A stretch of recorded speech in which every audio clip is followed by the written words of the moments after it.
Parce qu'on avait une qualité fin août. Enfin, début septembre. Début septembre. Ce projet est simplement fait pour le des multinationales et avec la complexité de grands élus que l'on connaît très bien, Madame Delga, Monsieur Rousset et puis les préfets qui vont avec. Les préfets coordinateurs, Monsieur Durand et le préfet d'ici, Monsieur Guyot. Et ben on vous arrête Voilà. pas. Merci. Merci. Parfait. Voilà. Ah oui, d'accord. Très bien, très bien. Bonjour à tous, je suis Renaud, je fais partie du collectif Stop LGV Bordeaux Métropole. Tout d'abord, je voudrais remercier tous les acteurs de la sarabande, les bénévoles, les élus, les musiciens, les sympathisants, les curieux, qui ont rendu cette sarabande possible. Donc moi, pour continuer, je voulais faire un petit état des lieux rapide de ce projet, ce qui s'appelle la GPSO. La GPSO, c'est quoi? Le grand projet ferroviaire du Sud-Ouest. C'est 2 phases, Bordeaux-Toulouse et Bordeaux-Dax en phase 1, et Dax-Espagne en phase 2. Donc on va se concentrer tout d'abord sur la première phase. Et vous allez voir, c'est déjà quelque chose. 327 km de voies, 2 régions, 5 départements, 170 communes vont être traversées par un des plus gros projets d'infrastructure de France. Dans les années 80, on y songe. C'était l'époque du tout TGV. On imaginait une ligne Paris-Espagne à 320 km/h. Maintenant, les temps ont changé. Preuve en est. La SNCF a proposé des trains plus lents, moins chers, pour aller de Bordeaux à Paris. On peut s'interroger sur l'éloge de la vitesse, est-ce encore d'actualité? Prendre le temps de voyager, se poser, on pourrait penser que, mais stop!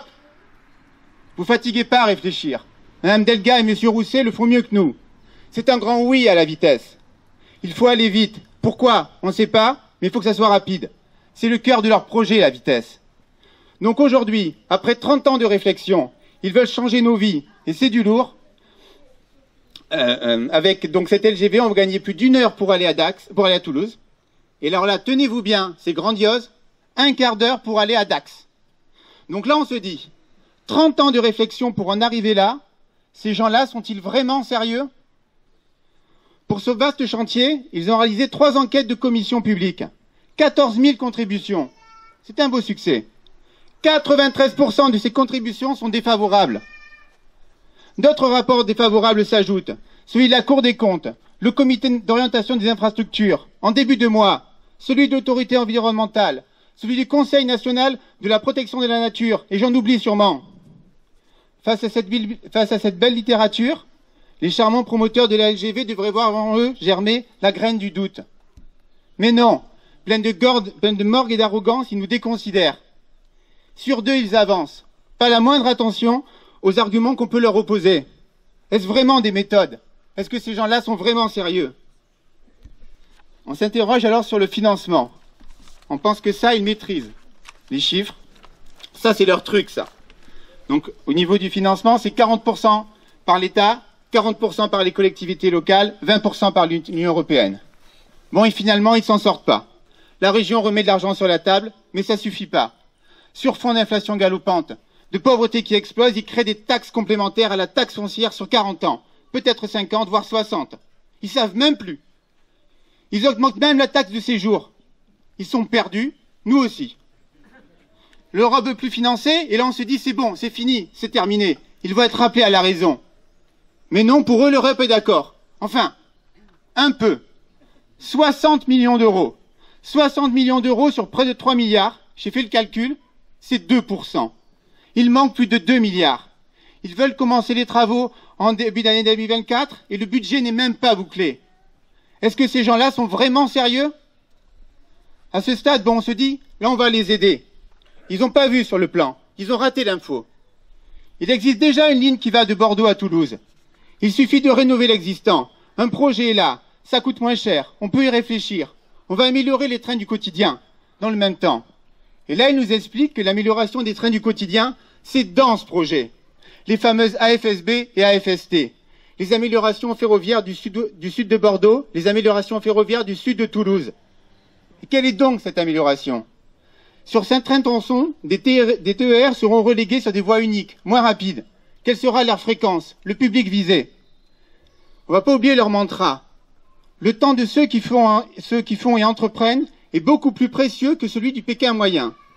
On va penser une petite pensée à M. Djebari, l'ancien ministre des Transports, de m'avoir inspiré cela. Pour eux, AFSB et LGV sont financièrement et techniquement indissociables. Pour eux, c'est tout ou rien. Pas de bras, pas de chocolat, pas d'alternative, pas de discussion, on accélère. Un gant de teint dérisoire, moult rapports qui contredisent leurs conclusions, un financement bancal. Est-ce que ces gens-là sont vraiment sérieux? Parfois, en passant près d'une école ou d'un parc, je vois un petit gamin qui réalise une tâche ô combien importante, il compte les cailloux. Et dans 20-30 ans, je me dis qu'il aura gagné plus d'un mètre et pris quelques kilos, et qu'il viendra me voir et me demandera, mais vous saviez, le rapport Meadows en 1972, le rapport du Club de Rome dans la même année, le premier rapport du GIEC en 1988, les conférences de Kyoto en 1997, tout était sourcé, documenté.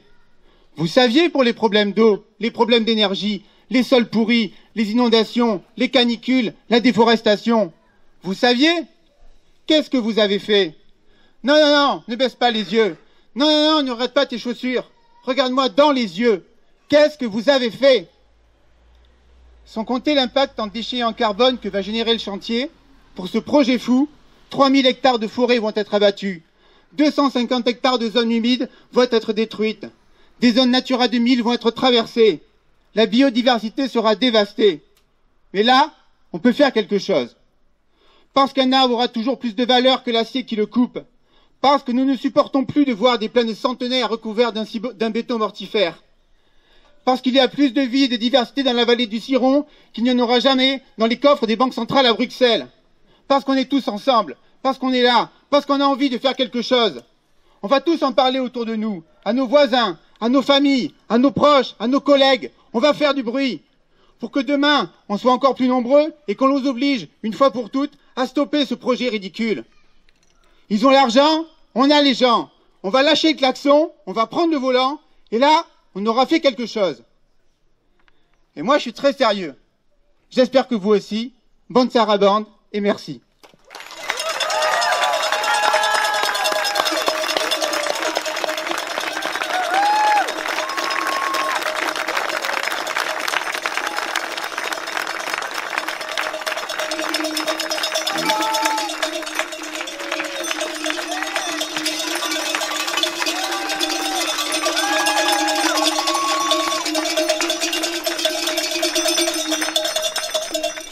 Super, il fallait le dire. Très bien. Merci. Dans la dernière lettre d'information du GPSO 12-2023, qui s'appelle SO Connecté, alors Sud-Ouest, je suppose que c'est connecté, conçu et réalisé par l'agence Comment Voir, basée à Toulouse. Alors l'agence Comment Voir, c'est une agence qui a été choisie par le conseil régional probablement de l'Occitanie. C'est une agence de communication, et c'est eux qui le disent, hein, c'est écrit comme ça, agence de communication composée d'habiles experts en solutions de communication. Alors déjà, quand on lit habiles experts, on sait qu'on va se faire avoir.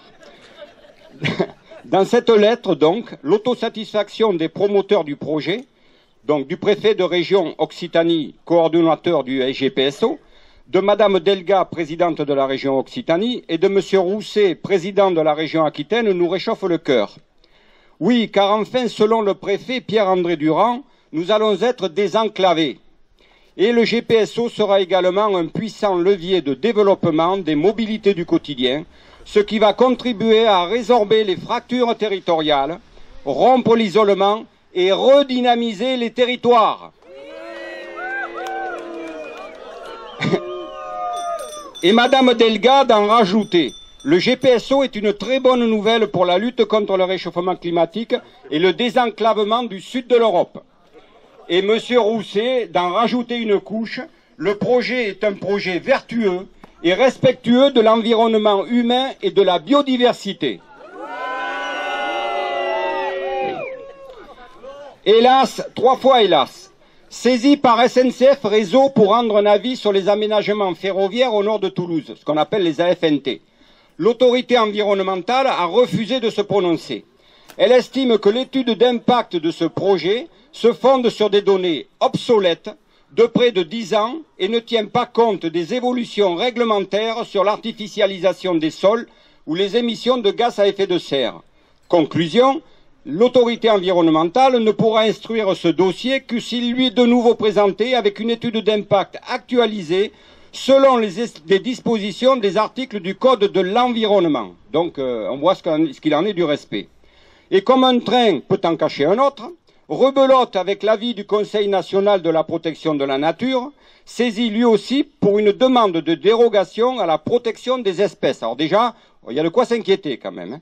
Alors, il y en a 73 espèces, 37 espèces d'oiseaux, 6 espèces de mammifères terrestres, 17 espèces de chiroptères, 7 espèces de reptiles, 3 espèces d'amphibiens, 2 espèces d'insectes et une espèce de flore. Eh bien, le Conseil national de la protection de la nature vient de rendre un avis défavorable à cette demande de dérogation, estimant que les enjeux et les mesures évitement, réduction, compensation sont donc mal évalués sans que des conclusions solides puissent être tirées. Dans tous les documents fournis par le GPSO, jamais on ne souligne, jamais je dis, que l'enquête publique, 28 enquêteurs, de 2013-2014 a rendu un avis négatif à ce projet, reconnaissant par là que ce projet n'est pas un projet d'utilité publique. Et ça, il faut le dire et le répéter. C'est aussi ce qui fait une part de notre légitimité. Une part, parce que de toute façon, il n'y a pas que ça. Voilà. Pas plus que nous verrons dans les documents du GPSO l'explosion des coûts de ce projet annoncé à 14 milliards d'euros en 2014. Voilà. Alors ça, on n'en parle pas. Et comme on parle d'argent, cerise sur le gâteau, le racket auprès de la population a commencé. La fameuse TSE, taxe spéciale d'équipement, instaurée par la loi de finances 2023, est présente sur les feuilles d'impôt. Elle y sera présente pendant 40 ou 50 ans et sera révisable tous les ans. Taxe foncière sur les propriétés bâties ou non bâties, aux taxes d'habitation sur les locaux autres que les résidences principales, mais aussi aux cotisations financières des entreprises, sans oublier la taxe de séjour. 2340 communes concernées dans 15 départements. Alors, on pourrait comme ça continuer à citer des chiffres, bon, c'est bon, on n'en veut pas de ce projet, quoi. On n'en veut pas. Et on est d'autant plus motivé à rejeter ce projet que de toute façon, tout ce qu'on a pu dire et tout ce qu'on a pu faire depuis des années se confirme. C'est vrai que c'est un projet qui intéresse essentiellement Vinci et les grands élus qui soutiennent ce projet. Nous, on n'en veut pas et il faut continuer à faire ce qu'on fait, à motiver la population, faire en sorte que de toute façon les gens s'élèvent contre ce projet, refusent de payer les taxes et participer à toutes les actions qui sont menées à longueur d'année, parce qu'on peut le dire, là, de toute façon, il va y en avoir d'autres au mois de cet hiver. Ils vont quand même nous coller 17 viaducs. À partir de Bordeaux jusqu'à Capsieux, ils vont nous coller 17 viaducs sur une longueur totale de 2 km. À côté d'ici, il y a la Hure, un ruisseau qui s'appelle la Hure, qui s'étale un peu, qui est un marécageux. Il va y avoir un viaduc de 195 mètres de long. 195 mètres de long dans la nature. À Boutiran, c'est 400 mètres de long pour passer le Gat-Mort. C'est une catastrophe si on laisse faire ça. Un chantier LGV est une catastrophe. Alors des fois, quand on entend dire les gens, ah mais non, mais il va y avoir une ZAD, on n'en veut pas. Mais alors qu'est-ce que c'est là qu'il faut pour lutter contre ça? Parce que là, c'est un chantier titanesque. Ça va durer 10 ans. Ils vont tout détruire. Et en particulier dans la vallée du Ciron. Mais on ne se bat pas que pour la vallée du Ciron. La lutte, elle est beaucoup plus large. Il y a des copains des copines qui se battent dans le Lot-et-Garonne, au Pays Basque, dans les Landes. Le Tarn-et-Garonne. Donc, voilà, il faut qu'absolument la protestation monte et ne pas laisser faire ce projet. On en a les moyens. Voilà, merci à tous. On ne le laissera pas faire.